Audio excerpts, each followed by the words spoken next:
I, 24F, come from a big family that takes birthdays very seriously. Grandparents, aunts, uncles, cousins, everyone goes all out for parties, and growing up, I watched as each family member got their big day celebrated with love, gifts, prayers, and attention. Everyone except me. Since I was a kid, my cousins Olivia 25F, Megan 26F, and Jake 27M, who I now call the trio, made sure my birthday was never something to look forward to. It started small when we were little. A few mean jokes, swapping my birthday candles with trick ones that wouldn't blow out, hiding my presents. Just kid stuff, right? That's what my parents always said. But as we got older, their pranks escalated. One year, they convinced my parents to throw me a surprise party. I walked into the room expecting a fun celebration, only to find an empty house.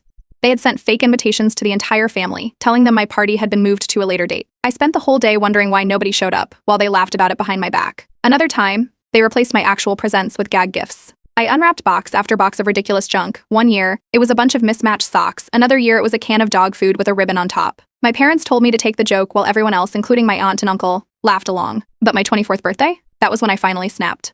That year, I decided to keep my birthday small, just a dinner with close family. No big parties, no room for sabotage. But the trio found a way. Midway through dinner, they stood up and loudly announced they had hired a special guest, just for me. I had a sinking feeling, but before I could say anything, in walked a guy in a tacky, oversized suit with a microphone, singing Telegram.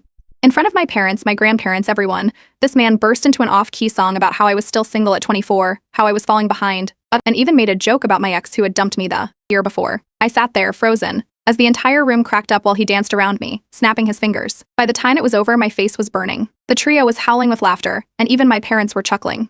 I got up, excused myself, and locked myself in the bathroom. Later, when I confronted my parents, they just shrugged it off. "It's all in good fun," my mom said. "They're just joking. You need to learn to laugh at yourself." Something inside me clicked. It wasn't just the trio. It was my whole family. They had let this happen year after year. Nobody had ever stood up for me. Nobody had ever told them to stop. They let them turn my birthday into a joke while making sure their birthdays were perfect. I realized I was done. If they wanted to make my birthdays miserable, I was going to make theirs unforgettable, just not in the way they wanted. The trio loved throwing huge birthday parties. Olivia, the social butterfly, always had an extravagant, invite-only rooftop event. Megan, obsessed with aesthetics, made sure her garden party was Instagram perfect. And Jake, the self-proclaimed cool guy, turned his birthday into a massive bar crawl with friends, family, and coworkers. And conveniently, all of their birthdays were coming up in the next few months. I started gathering intel, paying attention to their plans, their guest lists, what mattered most to them. The best revenge wasn't something obvious. No, I needed to make sure that when their birthdays fell apart, it would look like pure bad luck. But I wasn't going to do it alone. My younger brother, Ethan 21M, had always been on my side. He had seen the way they treated me, and he hated them for it. The moment I told him my plan, he was all in. Say first, Olivia. Her party was supposed to be an exclusive, high-end event, so I started spreading a rumor among the family that she actually wanted everyone to come, even those who weren't invited. A few well-placed words in the right group chats, and suddenly aunts, uncles, cousins, people she never intended to invite, were planning to crash her party. Next, Megan. Her entire identity revolved around throwing the perfect Instagram-worthy event. I just needed to nudge things in the right direction. I made a casual comment to our uncle about how much she loved her garden party and how she hoped it wouldn't rain or get too muddy. The next day, he got overly enthusiastic and watered the yard way too much, turning it into a soggy, muddy mess. And then there was Jake. He was the worst of them, always the ringleader, always the one who made sure I was humiliated the most. And I knew his biggest secret. A while back, I had overheard him talking about how he had lied on his resume to get his current job. He had told everyone he quit his last job, but in reality, he had been fired for falsifying his experience. So I drafted an anonymous email and scheduled it to send to his boss the morning of his birthday. I had spent years being the quiet one, the one who took the jokes, who laughed it off, who never fought back. Not anymore. For the first time ever, I wasn't dreading birthday season. I was looking forward to it, because this year, the trio wasn't going to be laughing. This year, they were going to get exactly what they deserved. And the best part, they'd never see it coming. Olivia's birthday was the first one up, and if there was one thing she lived for, it was making sure everyone knew just how exclusive and elite her parties were. She didn't throw casual get-togethers, she hosted events. This year was no different. She had booked a high-end rooftop venue in the city, the kind with velvet ropes at the entrance and a strict guest list-only policy. The invitations had gone out weeks in advance, and she made sure to remind everyone that not just anyone was getting in. She even hired a professional photographer to capture the flawless evening. But thanks to a few careful adjustments on my part, the night wasn't going to be nearly as perfect as she planned. The cracks started showing before the party even began. Olivia had a habit of making sure only the right people got invited. Her closest friends, a handful of hand-picked cousins, and anyone she thought would make her party look better. Aunts, uncles, and extended family, usually excluded. But this year, some of those aunts and uncles had finally had enough. A few of them started asking questions in the family group chat, wondering why once again their kids weren't invited. Olivia's parents tried to brush it off, saying it was a smaller event this year, but that excuse didn't fly when pictures of the massive venue started circulating. People were not happy. And that's when things got even better. A week before the party, I made a quick phone call to the venue. Pretending to be Olivia, I casually asked about their guest policy. The manager assured me that yes, additional guests were allowed to show up, as long as they mentioned the party name at the door. Perfect. A few relatives had started murmuring in group chats, wondering if Olivia had actually invited everyone this time. I casually mentioned to an aunt that Olivia's party might be more open than usual, and that rumors spread just enough for a few unexpected guests to show up at the venue. It wasn't an overwhelming crowd, but enough that Olivia's exclusivity started slipping. At first, the staff let them in. After all, they thought Olivia was fine with it. But as the numbers grew, things started getting out of hand. More and more people showed up, all thinking they were invited, all dressed up and excited for a fancy night out. By the time Olivia noticed, it was too late. She tried to quietly tell the staff to start turning people away, but word had already spread. Some of the uninvited family members weren't about to leave without a scene. One of the aunts, who had been ignored by Olivia for years, loudly asked why her kids were never welcome while the important cousins always were. Another uncle, already a few drinks in, started telling people how Olivia and the trio had always acted like they were better than everyone else. The venue staff, now dealing with way more guests than they expected, struggled to keep up. Drinks were running low, tables were overcrowded, and the VIP atmosphere Olivia worked so hard to create, completely ruined. The final blow came when Olivia's professional photographer took one look at the chaos and bailed. He had been hired to capture a classy, high-end event, not a messy, overcrowded family reunion with people arguing in the background. No perfect photos, no flawless Instagram recap, just chaos. Then came the icing on the cake. One of the younger cousins, probably no older than 7, was running around when he accidentally knocked over a tray of drinks. The glasses tipped, spilling directly onto Olivia's custom-made birthday dress. Red wine. Everywhere. She froze, trying to process what just happened. For a second, she actually tried to pretend it was fine, forcing a fake smile while one of her friends whispered, "This is a disaster." That's when she snapped. Instead of the loud, dramatic outburst everyone expected, Olivia tried to keep it together. But her hands were shaking, her smile was twitching, and anyone who looked closely could see the cracks forming. It only took one more push. Someone in the crowd muttered something about how not everyone can be a perfect hostess, and that was it. Olivia stormed off, slamming the venue door behind her. Her reputation takes a hit the moment she left. The gossip started. Some relatives started whispering about how she was too sensitive and how maybe if she had actually invited the family in the first place, this wouldn't have happened. Others said she was stuck up for acting like she was too good for the rest of them. The trio had always made sure I was the one being laughed at on my birthday. Now, Olivia was the one people were talking about. My brother Ethan, ever the opportunist, had been casually live streaming parts of the night on social media. And wouldn't you know it, the second Olivia stormed off, the live video just happened to still be rolling. People saw everything. Some of Olivia's friends, some of her coworkers. Even a few of her followers who had been expecting glamorous birthday photos got to see her stomping out of the venue in a wine-stained dress. The next day, Olivia tried to get a refund from the venue, claiming they had mismanaged her party. They didn't budge. The contract was clear, her guests caused the chaos, her guests made a mess, and that was her problem. She starts looking at me at first. Olivia blamed everyone except herself. The venue, the staff, the family for being entitled. But over time, she started glancing my way more often. She knew. She couldn't prove anything. But deep down, she suspected me. The best part? Instead of defending her, Olivia's parents scolded her. They told her she should have been more accommodating to family, and that maybe if she hadn't been so exclusive, people wouldn't have felt the need to show up uninvited. For the first time, Olivia got a taste of what it felt like to be on the receiving end. I played my part perfectly, completely innocent, offering fake sympathy while enjoying every second of my victory. Olivia's night had been a complete disaster. And now, it was Megan's turn. Megan had been hyping up her birthday for months. Every conversation, every social media post, she made sure people knew it was going to be the most aesthetic event of the year. A pastel-themed garden party, custom flower arrangements, a professional caterer, and even a dress code for guests. She had planned out every single detail to ensure Instagram perfection. But what she didn't plan for was me. A few days before the party, I casually mentioned to my uncle, Megan's dad, that she must be stressed about the weather. Nothing direct. Just a little comment about how unpredictable the forecast had been lately and how an outdoor event like hers would be ruined if the ground wasn't prepared properly. That was all it took. The night before the party, he watered the yard like he always did, but heavy rain overnight turned everything into a muddy mess. By the time Megan saw it, it was too late to fix. Her perfect outdoor setup was ruined before the first guest even arrived. Megan didn't notice at first. She was too busy obsessing over last-minute details, fixing her hair, adjusting the table settings, making sure the lighting was just right for photos. Guests started arriving, dressed in their pastel-colored outfits, heels, dress shoes, all completely unsuitable for what waited outside. The first few people tried to step lightly. It didn't help. The moment one of Megan's closest friends took a step toward the decorated table, her heel sank into the wet ground. Another person tried to help her and ended up slipping, catching their balance just in time to avoid a full fall. The realization hit fast. There was no way to walk through the garden without ruining their outfits. Megan rushed outside, completely unaware of what had happened. The second she saw people awkwardly tiptoeing through the mess, trying to avoid sinking into the mud, her expression froze. She tried to downplay it, laughing nervously, insisting it wasn't that bad, but then someone did fall, right in front of everyone. A light pink dress now smeared in brown. That's when the complaints started. People were muttering about how their shoes were getting wrecked, how their outfits were ruined, how they weren't expecting to wade through swamp conditions just to sit down. Megan's face was getting redder by the second, but she still tried to keep it together. Then, the catering disaster hit. Earlier in the week, I had called the catering company pretending to be her assistant. A friendly little check-in, just to ask if Megan was certain about keeping her booking since she was still deciding. The next day, they called Megan back to confirm she still wanted their service. Thinking it was just a mistake, she dismissed it without checking.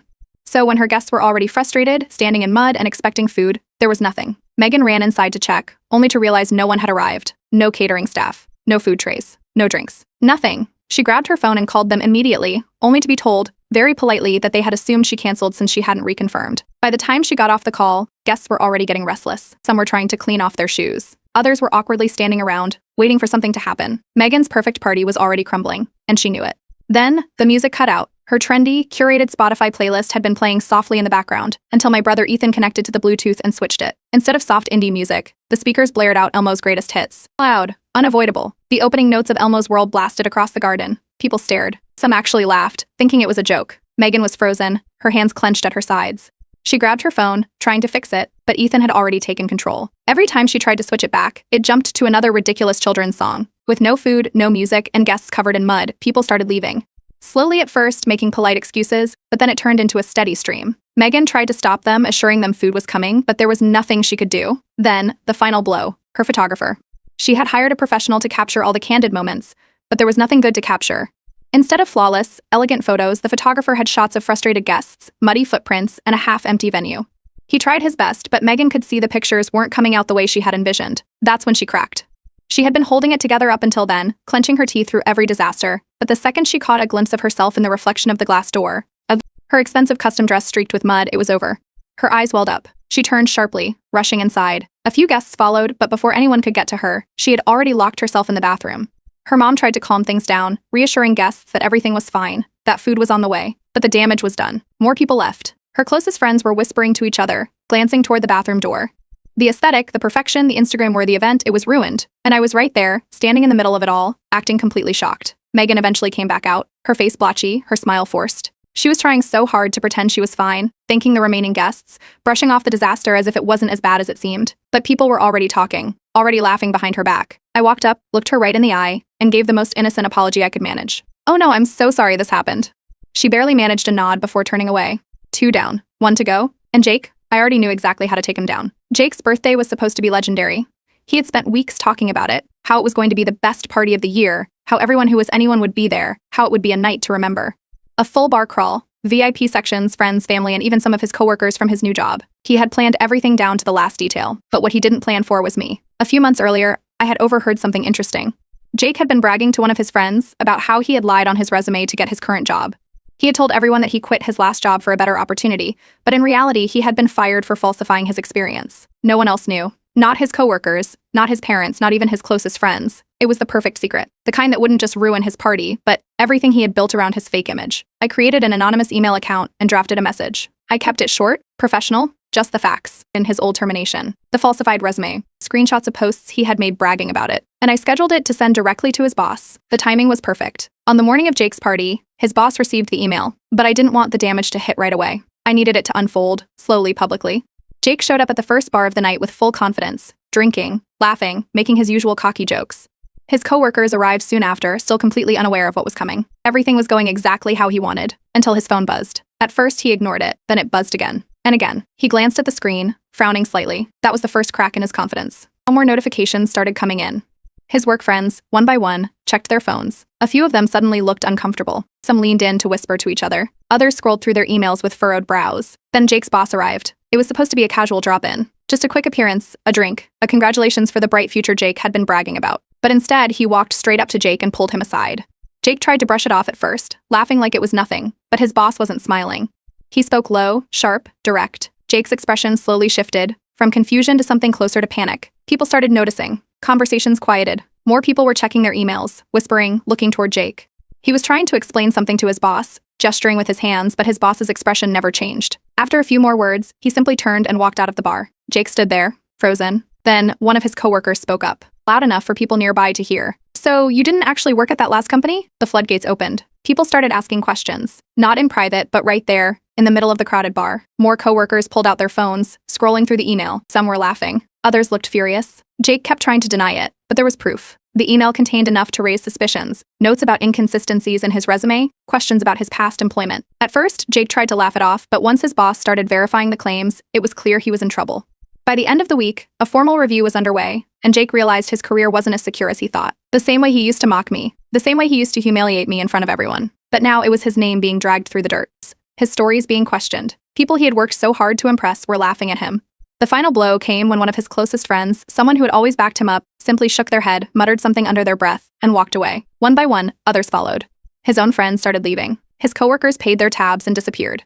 The people who were supposed to celebrate him were distancing themselves before the damage could spread to them. For the first time in his life, Jake wasn't the center of attention. He was alone. His parents, who had been invited to the later part of the night, showed up just in time to hear someone laughing about how he had been caught lying. His mom turned pale. His dad, who had always been proud of his successful son, looked furious. Unlike Olivia and Megan, they didn't try to cover for him. They didn't try to comfort him. They scolded him, right there, in public. Jake didn't even argue. He just stood there, completely stunned, as people walked past him without a word. The moment he realized no one had his back, he grabbed his jacket and bolted for the exit. By the next morning, whispers about Jake's resume scandal had started circulating, but the real fallout took time. Over the next week, his boss quietly began verifying the claims. A few coworkers distanced themselves, and by Friday, Jake was pulled into a serious meeting. After multiple discussions, his boss made it official, his resume deception had been exposed, and they couldn't keep him on the team. His boss wasn't just mad. He was taking action. By the end of the week, Jake was called in for several meetings. By Friday, his boss made it official. His falsified resume had been flagged. His job was gone. And just like that, his perfect reputation was shattered. For the first time, Jake wasn't the one getting the last laugh. 3 birthdays. 3 disasters. The trio was finished. But I wasn't done yet. It didn't take long for the trio to go into full damage control. Olivia, Megan, and Jake were furious. Their birthdays had been disasters, and even though they couldn't prove I had anything to do with it, they knew the problem. Knowing and proving were 2 very different things. The family group chat exploded. Olivia was the first to start ranting, but when she realized she wasn't getting much support, she tried a different tactic, subtly reaching out to people, trying to sow doubts about what really happened. Megan tried to make herself look like the victim, implying that someone must have been out to get her. And Jake? He was furious. I knew it wouldn't end there. If anything, they were already thinking about ways to get back at me. Megan jumped in next, complaining about the catering disaster. She claimed someone must have messed with her booking. She blamed the mix-up, the mud, the music, everything that had gone wrong. Jake, still reeling from the fact that his career had just collapsed, was the most paranoid of them all. He refused to believe it was just bad luck. Someone set me up, he ranted. This didn't just happen. First he blamed his ex, then his boss, then his friends. But eventually the focus landed on me. I barely had to say a word. Every time they threw out an accusation, I just responded with confusion. How do you know it was me? Wait, I did that? When? Oh wow, that sounds awful. It was driving them insane. But without proof, they had nothing. My parents took their side at first, just like I expected. They scolded me, saying I must have done something for the 3 of them to be this convinced. But when I asked, where's the proof? They had no answer. Extended family started chiming in. A few relatives, the ones who had been excluded from Olivia's party, weren't exactly sympathetic. They pointed out how suddenly Olivia cared about fairness when she had spent years treating them like they didn't matter. Others mentioned how Megan always acted like she was better than everyone, so it was hard to feel bad for her over a ruined dress. Then Ethan spoke up. Where was this energy when they ruined her birthdays? The group chat went silent. After that, Olivia changed her approach. Instead of the aggressive blame game, she suddenly wanted a family dinner, a chance to talk things out. She even extended a personal invitation to me, making it very clear that she just wanted to clear the air. I sent a simple message, sorry I have plans. I hope you have fun. Megan tried another tactic. She called me directly, switching between guilt-tripping and pretending to be calm. Look, she said, we know it was you. Just admit it. I played dumb the entire time. She got nowhere. Jake, meanwhile, was dealing with his own downfall. A week after his ruined party, word had spread. The industry he worked in was small, and once people found out about his resume lies, his job prospects dried up completely. He had been sending out applications trying to salvage things, but every potential employer seemed to know. He was done. Megan's social life wasn't much better. She had always been desperate to be in the right circles. But after her birthday fiasco, some of her friends started distancing themselves. A few stopped inviting her to events entirely, calling her too dramatic. Others just quietly phased her out. Then there was Olivia. She had always been the golden girl of the family, the one who people admired, the one who always had control. But after her meltdown, things changed. The younger cousins, the ones she had always treated like background characters, started mocking her. Anytime she walked into a family gathering, someone would whisper tantrum queen, just loud enough for her to hear. The trio's perfect image was falling apart. Desperate, they tried one last move, guilt-tripping my parents. They framed it as family loyalty, saying my parents needed to set things straight.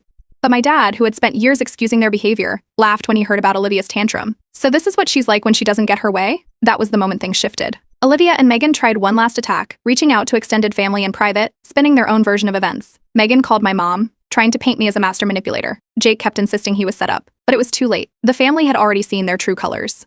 The trio had spent years making me the butt of the joke, and while some family members were starting to see through their behavior, others still tried to defend them.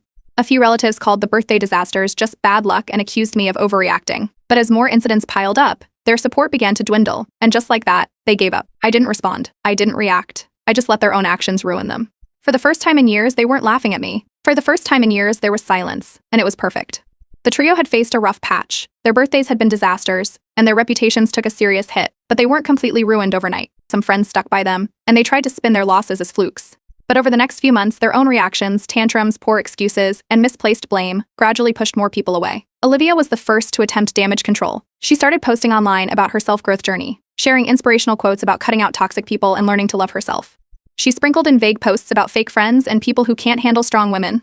It was obvious what she was trying to do, paint herself as the victim of jealous, bitter people who just couldn't stand to see her shine. The problem? Nobody bought it. Her old friends, the ones who had seen her tantrum firsthand, weren't fooled. Some of them even mocked her posts, sending each other screenshots and joking about how she was acting like she had been wronged. Even worse, a few of them started commenting things like, "Is this about the party?" Or, "Girl, you literally screamed at a bartender." The final blow came when a younger cousin, the same one who had accidentally spilled drinks on her dress, left a comment under one of her posts, "Weird, weren't you the toxic one?" Olivia quietly deleted the post and stopped trying to rebrand herself after that. Megan, on the other hand, ran. She had always been obsessed with being liked, with making sure she was seen as classy, stylish, and above all, put together. But after her birthday disaster, people weren't seeing her that way anymore. Her solution? A fresh start. She moved to a new city, hoping to leave the embarrassment behind. She even tried to rebrand herself there, making new social media accounts and curating aesthetic posts about her new life. But the internet never forgets. Word about her meltdown had spread beyond just our family. Her old friends talked. Someone even reposted clips from Ethan's livestream of her storming off at the party. Within a few months, her new social circle started seeing the cracks.